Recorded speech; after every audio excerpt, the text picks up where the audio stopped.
Hey guys, thanks for joining me again. So as you know, I'm super into sword stuff. That shouldn't come as a surprise to anybody.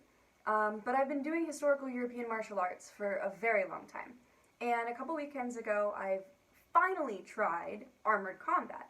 The Armored Combat Worldwide groups, they put on armor and they beat the heck out of each other, which, how could I say no to? So the local chapter here, the Phoenix Blood Eagles, were kind enough to loan me armor. But the catch was that I needed a Gambeson that they could point the floating pieces to. So I just used one of my old Spez jackets. I used a Spez AP jacket, actually, to be precise. And I had sewn in my own arming points. So I had sewn those on by hand, I'd cut them out of leather, I did all of it, so for your entertainment, here's sort of some of the process that I'd gone through to point my jacket, and then at the end, you get to see my very first armored combat fight.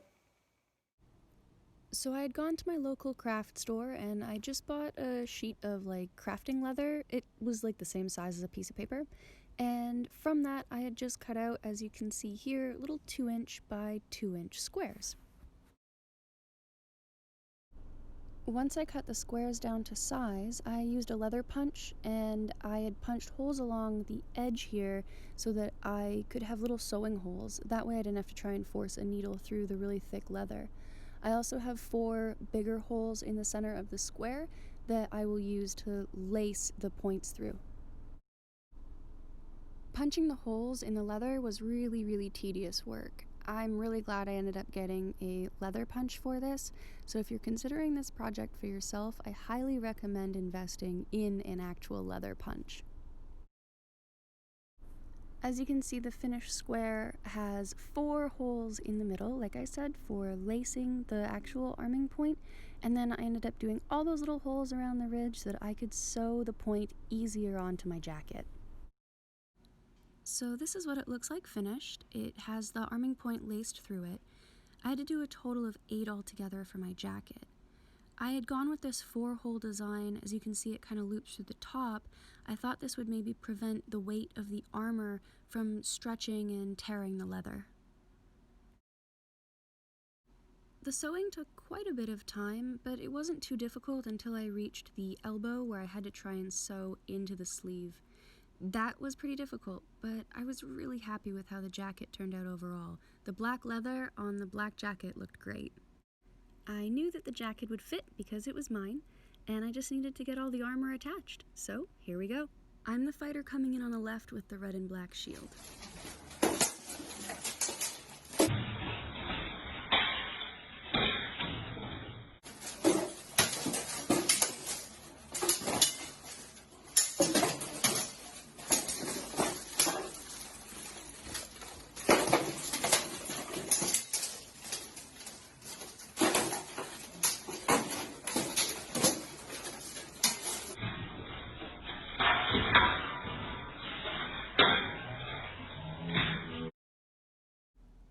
Fighting in armor was very different. I'm used to HEMA, where I just have a padded jacket and a mask. Wearing almost half of my body weight in armor and trying to move was really difficult. But I would definitely do this again. Super grateful to the Phoenix Blood Eagles for lending me some armor to try this out, and I'm definitely looking forward to doing it again. As always, thank you so much for watching, and I hope that you enjoy my sword adventures.